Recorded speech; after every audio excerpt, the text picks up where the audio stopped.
Les amis, je suis très content de vous retrouver aujourd'hui pour essayer le gros SUV familial de Skoda. C'est cette Enyaq version 2025 et vous allez voir, il y a beaucoup de choses qui changent.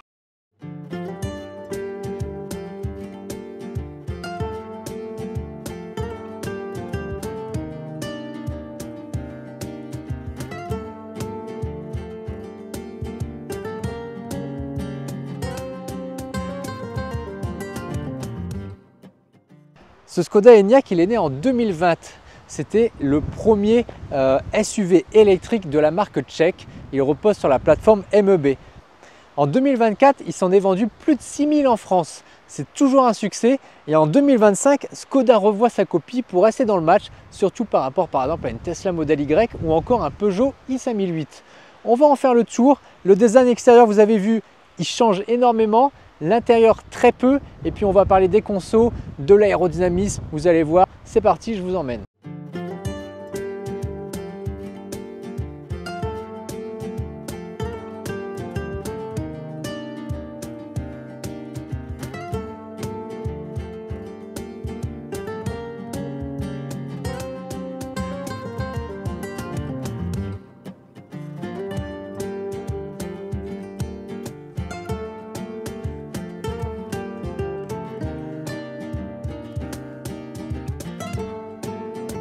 Alors ce Skoda Enyaq qu'on a aujourd'hui à l'essai, c'est une version coupée. On le reconnaît parce qu'elle a une chute de rein au niveau de l'arrière, tandis que la version SUV est un petit peu plus haute. C'est aussi une version Sportline, c'est le très haut de gamme, il n'y a plus rien au-dessus. On commence avec cette partie avant et vous avez vu la Crystal Face 2.0.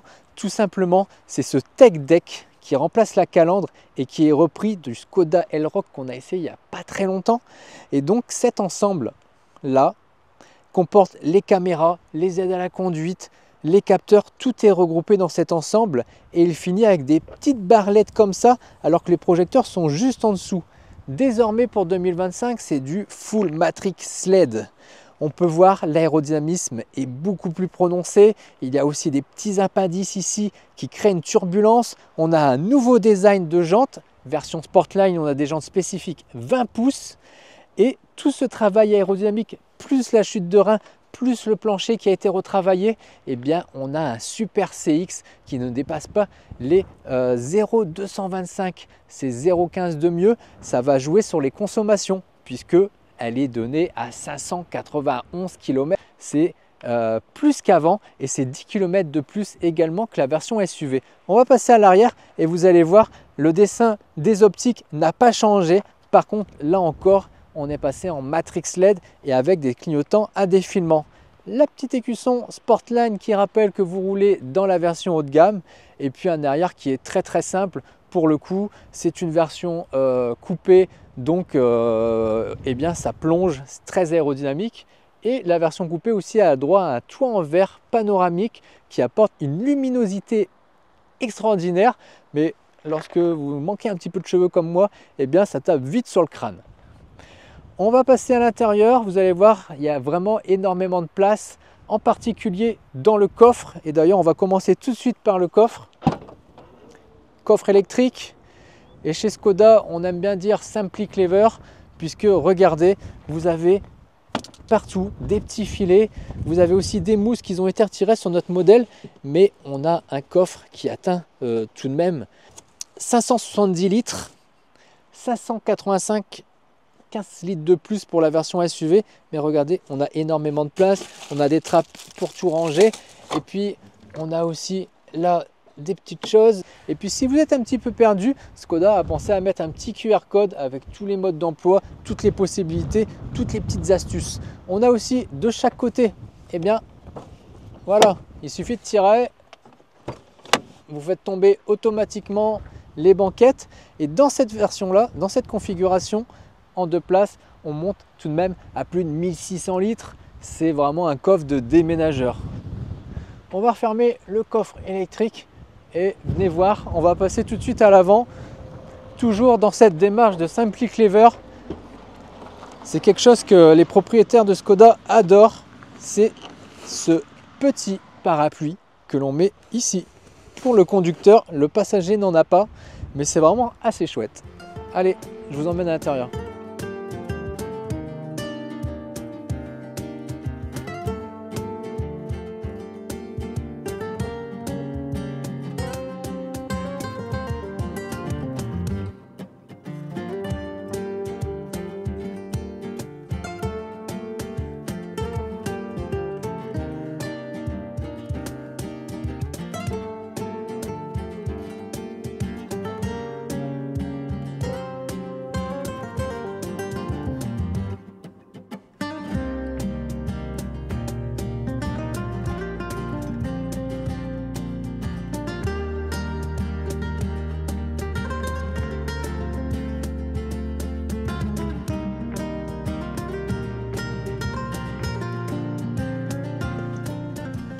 Donc pour cette mouture 2025, eh bien Škoda a fait le choix de ne proposer plus que la grosse batterie.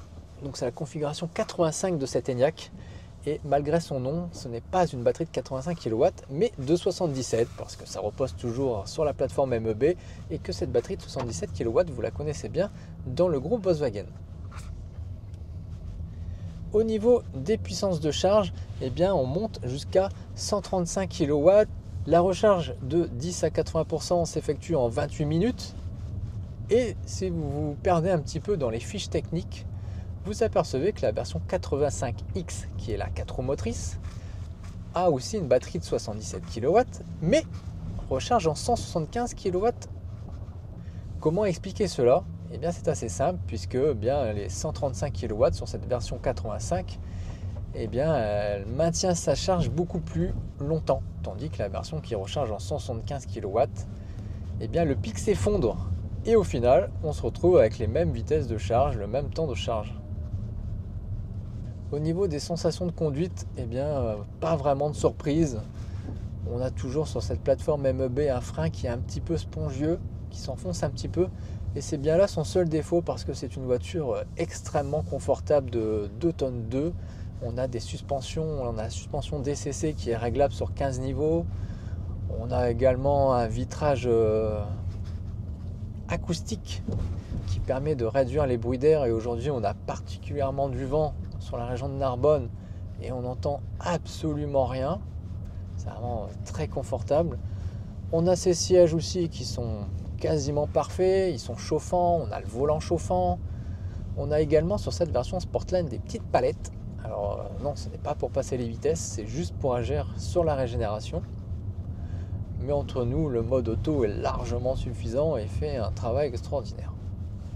Pour le 0 à 100, eh bien, il lui suffit de 6 secondes 7, parce qu'avec 286 chevaux et 545 Nm de couple, ça marche vraiment pas mal. Et puis si vous choisissez la version 85X, 4 roues motrices, eh bien, vous avez exactement la même puissance, exactement le même temps d'accélération. Et par contre, une consommation qui est plus élevée parce que vous embarquez plus de poids. Forcément, vous avez aussi un moteur sur le train avant. Au niveau de l'acoustique, c'est vraiment extraordinaire ce qu'ils ont réalisé, parce que regardez, là je suis à plus de 100 km/h et on n'entend absolument rien. Et pourtant, Dieu sait qu'il fait du vent dehors. Je crois qu'il y a des rafales à plus de 70 km/h. Et on roule dans un silence royal, il n'y a aucun bruit de mobilier. C'est vraiment, vraiment chouette. Ceux qui ont encore une image low cost de Škoda n'ont vraiment pas compris l'évolution de la marque, qui est aujourd'hui très proche du premium tout de même. Alors pour l'instant, on roule avec une consommation de 20 kWh au 100 km, ce qui est vraiment pas mal, même si elle est annoncée au cycle WLTP de seulement 15. On a une batterie, pour rappel, de 77 kW. Et donc l'autonomie, même si elle serait logiquement, encore une fois, annoncée à 580 km, ce qui est mieux qu'auparavant, que sur l'Enyaq 2024, ce qui est mieux aussi grâce à cette carrosserie coupée qui est un petit peu plus aérodynamique que la version SUV, eh bien on a une autonomie facilement atteignable de 300 km sur l'autoroute, largement, très confortable, et 450 km en ville, largement aussi atteignables, qui sont d'excellents chiffres. Et donc aujourd'hui, on est dans une version Sportline, et lorsque j'appuie sur le petit bouton mode, j'ai le droit entre éco, confort, normal, sport et individuel. Et lorsque je passe en individuel, j'ai le choix entre plus de 15 réglages sur le contrôle dynamique du châssis, c'est la fameuse suspension DCC. Et lorsqu'on le suit comme aujourd'hui en mode le plus dur, c'est vraiment dur. Et puis à l'autre extrême, je peux choisir un réglage très très confortable. Et la suspension devient beaucoup plus souple, avec un roulis qui est un petit peu plus prononcé. C'est très facilement réglable. Et puis je peux agir aussi également sur ma direction, la rendre un petit peu plus souple, un petit peu plus vivable au quotidien, lorsque je suis en ville, lorsque je fais des manœuvres. Au niveau de la réponse à l'accélérateur, je peux aussi choisir un son moteur sport, et régler une climatisation qui va se faire beaucoup plus douce également pour économiser de l'énergie, parce que c'est l'une des grosses dépenses lorsque vous roulez dans une voiture électrique, surtout aujourd'hui avec un toit en verre, c'est que vous dépensez énormément d'énergie à refroidir l'habitacle. Alors au final, si on devait comparer avec l'ancienne version, eh bien c'est quasiment, c'est la même chose à conduire. C'est juste que vous avez une voiture qui est beaucoup plus efficiente, qui a gagné en autonomie, qui a gagné en efficacité et puis qui est plus équipée parce que vous avez la climatisation Trizone, vous avez le volant chauffant, c'est tout des options de série maintenant. Et c'est une voiture qui se veut encore plus désirable et beaucoup plus sympathique, qui saura ravir les familles parce que vous avez vraiment beaucoup de place à l'arrière et surtout dans le coffre, il y a vraiment de la place pour mettre ce que vous voulez. Il n'y a pas de surprise, mais ça reste une bonne surprise.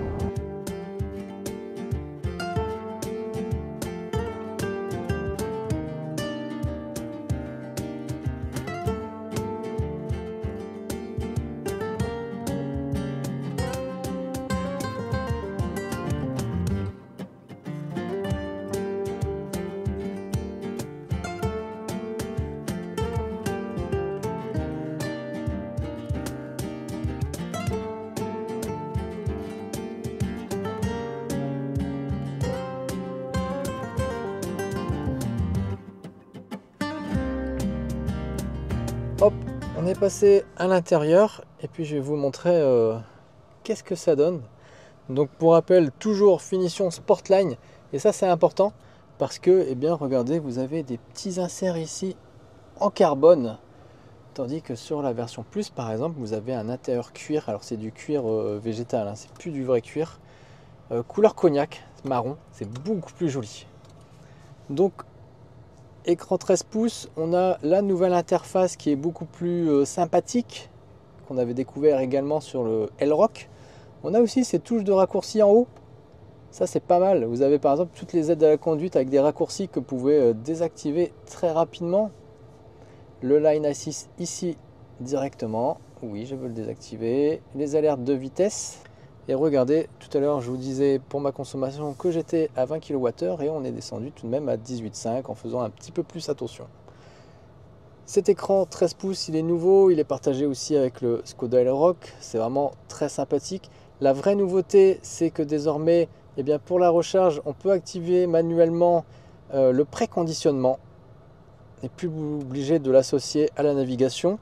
On a toujours les petites touches de raccourci physique qui sont en fait les mêmes, hein. Si j'appuie là, j'arrive sur les mêmes menus. Le Assist, c'est le même bouton que là.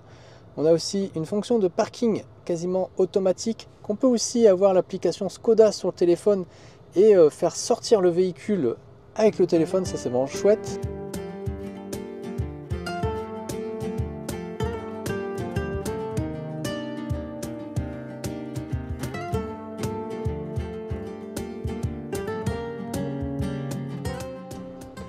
La climatisation, comme je vous le disais, on peut chauffer les mains, on a les sièges chauffants, le volant chauffant de série.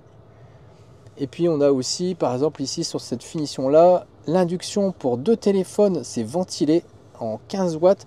On a aussi des petites prises USB qui sont un petit peu plus loin. Finition Sportline, c'est spécifique aussi. Eh bien j'ai les pédaliers en alu.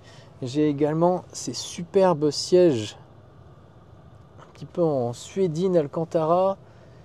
Le toit panoramique qui fait vraiment l'ensemble du véhicule et qui apporte énormément de lumière.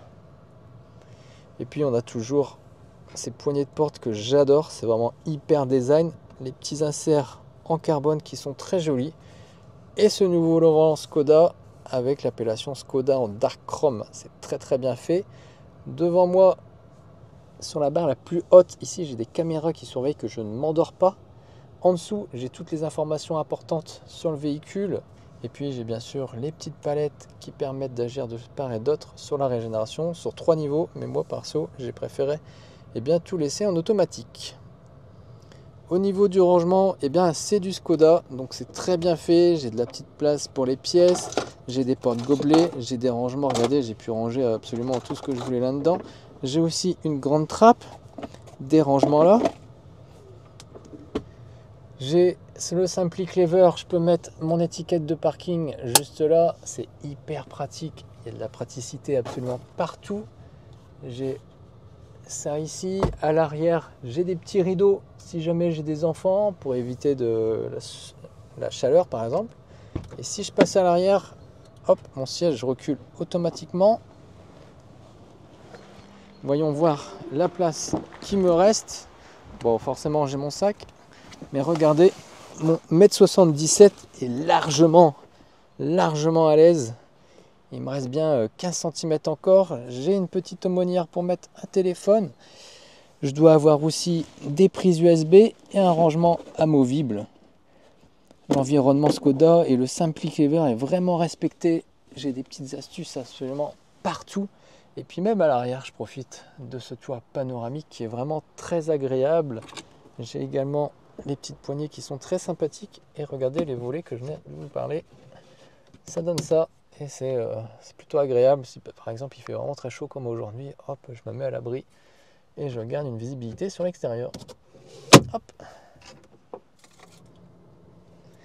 Et puis comme je vous l'ai montré, j'ai toutes les aides à la conduite qui sont ici. J'ai aussi les données de consommation, l'état des pneus et de l'entretien. Et puis par exemple, je peux agir directement sur tout ce qui est habitacle et extérieur sur mon affichage tête haute qui est activé. Bon bah là j'ai pas de navigation, du coup on voit rien. Ah si, on voit un petit peu, je vois ma consommation et ma vitesse instantanée. Mais cet intérieur Skoda, en tout cas, il est très facile à prendre en main. Pour ma part, j'aime bien le carbone, mais dans l'esprit de la voiture, je préfère quand même l'intérieur qui est cognac, qui est de couleur marron, qui est encore plus sympa. Et puis version haut de gamme oblige, on a un système audio absolument magnifique. Je vais pas l'activer parce que ça sert à rien, mais en tout cas, croyez-moi, il marche plutôt pas mal. Et puis au niveau des rangements, eh bien, même si je vous ai montré pour l'instant tout le dessus, j'en ai encore en dessous. Il y a encore de la place ici pour mettre quelques bazars. Sachant que le bazar, il y en a largement assez dans le coffre pour en mettre énormément.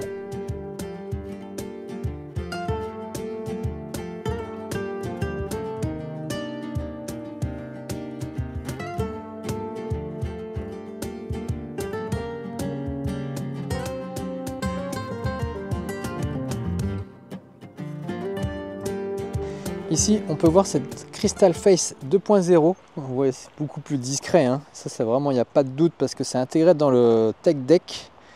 Ces phares LED qui sont très jolis. Et puis, comme c'est une finition Sportline, et on a les bas de caisse qui sont de la même couleur que la carrosserie. Tandis que les versions en dessous, c'est une petite semelle entre guillemets. On a aussi les coques de rétroviseur qui sont noir glossy. Finition Sportline, on a ici un surteintage des vitres arrière et à l'arrière c'est pareil, c'est couleur carrosserie avec un bouclier là encore noir glossy, c'est vraiment très joli et le logo Skoda qui est désormais en toutes lettres comme sur le volant. Les amis, on arrive à la fin de cette vidéo, il fait toujours autant de vent. Mais c'est le moment pour moi de vous parler du prix de ce nouveau Skoda Enyaq version 2025. Je vais essayer de ne pas tomber. Alors s'il commence à 46 000 € dans la plus petite finition, ici on est sur une version coupée. Il faut rajouter en moyenne 3 000 €. On est aussi sur la finition Sportline, la plus luxueuse. Et donc on arrive à un billet d'entrée de 56 000 €. C'est un repositionnement, on a plus d'équipement. C'est une voiture qui est vraiment quasiment parfaite sur tous les plans. C'est un excellent SUV familial et c'est une voiture qui va encore très bien marcher en 2025 et plus encore. N'hésitez pas à me dire ce que vous en pensez en commentaire, à vous abonner à la chaîne et puis on va se retrouver très vite pour de nouvelles vidéos. Allez, à bientôt, ciao!